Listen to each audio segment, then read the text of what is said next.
Oi, crianças! Vamos para mais uma aula de geografia. Tia vai passar tipo uma revisão do assunto que a gente já estudou, ainda está no segundo módulo de vocês. Prestem atenção, viu? A cultura diversificada do povo brasileiro. Então, tia vai ler aqui um texto, um pedacinho, e depois a gente passa para a atividade. O Brasil é um país com uma cultura muito diversificada, ou seja, tem vários tipos de cultura que herdamos dos índios, dos portugueses, dos italianos e de outras pessoas mais que vieram para o Brasil. Temos uma grande variedade de músicas, de danças, de comidas típicas herdadas dos povos que fizeram parte da formação do povo brasileiro.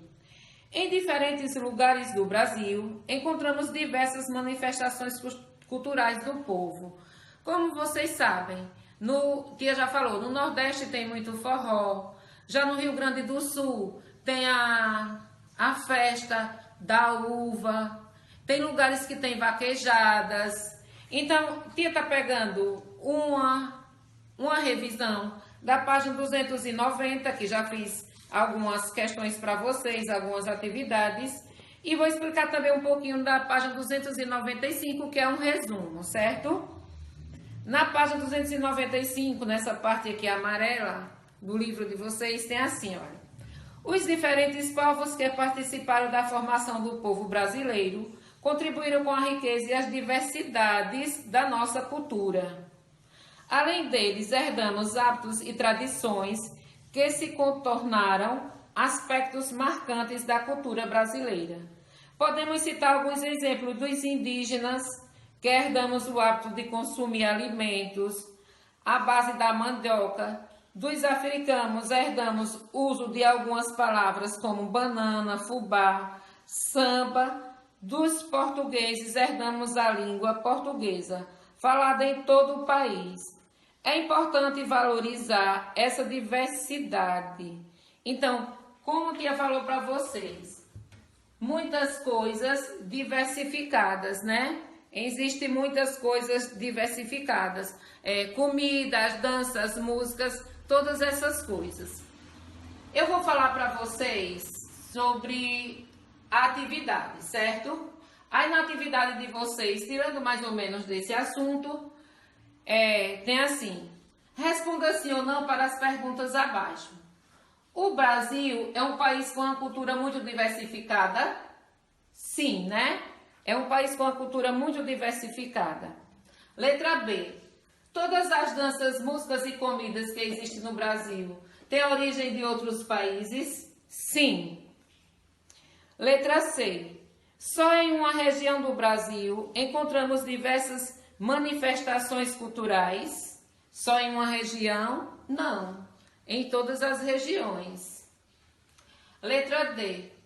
Antes da chegada dos colonizadores no Brasil, já existiam diferentes povos, os indígenas? Com certeza, né? A gente já sabe toda essa história do Brasil. De acordo com dados do IBGE, em 1910, qual é o índice da população indígena do Brasil?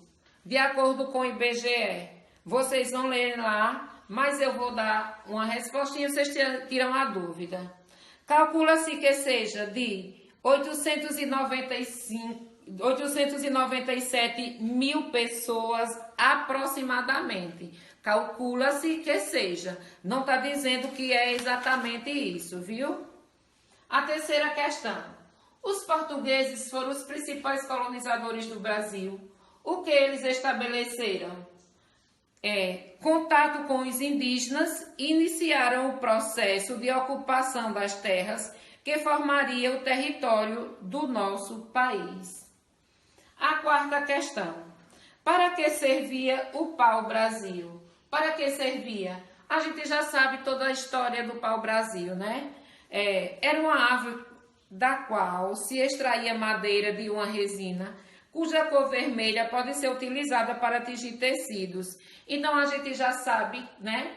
Os índios, eles pegavam aquela cor vermelha, passavam no rosto, passavam no corpo. Então, o pau-brasil, ele tinha essa finalidade para os índios.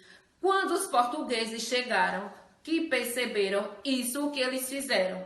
Eles começaram a cortar madeira e daí eles foram tirando a tinta para vender, a tinta do pau-brasil. É tanto que eu costumo dizer para vocês que moramos no Brasil, mas não conhecemos o pau-brasil. Por quê? Porque ele foi todo cortado, ele foi todo explorado. Ele foi todo levado do nosso país. Aí vamos para a quinta questão. Coloque V para as afirmativas verdadeiras e F para as falsas. Quilombos era um lugar de refúgio procurado pelos africanos escravizados? Verdadeiro, não era? Quando eles fugiam,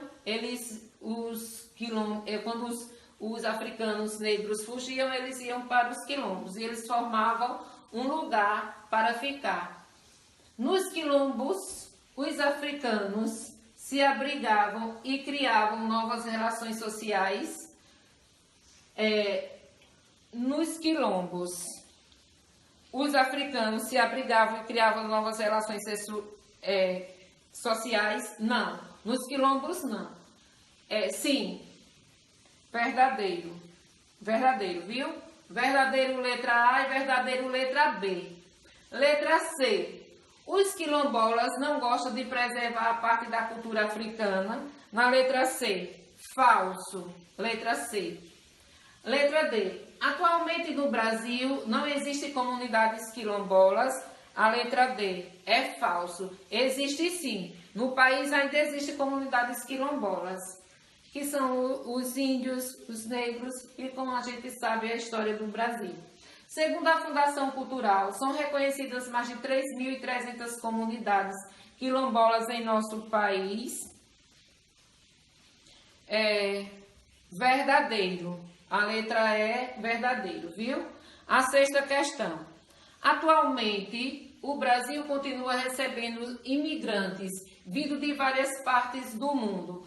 Escreva que povos são esses. A gente sabe, como eu sempre converso com vocês na sala, quando a gente vai lá no comércio, no centro, tem um monte de lojas de quem? Quem é que vem de outros países? Quem é que faz grandes lanchonetes ou lojinhas com roupas, calçados, bolsas, né? São pessoas de outros países. Mas são os haitianos, eles ainda continuam vindo do Haiti para cá. Os coreanos, a gente sabe que tem muitos coreanos aqui.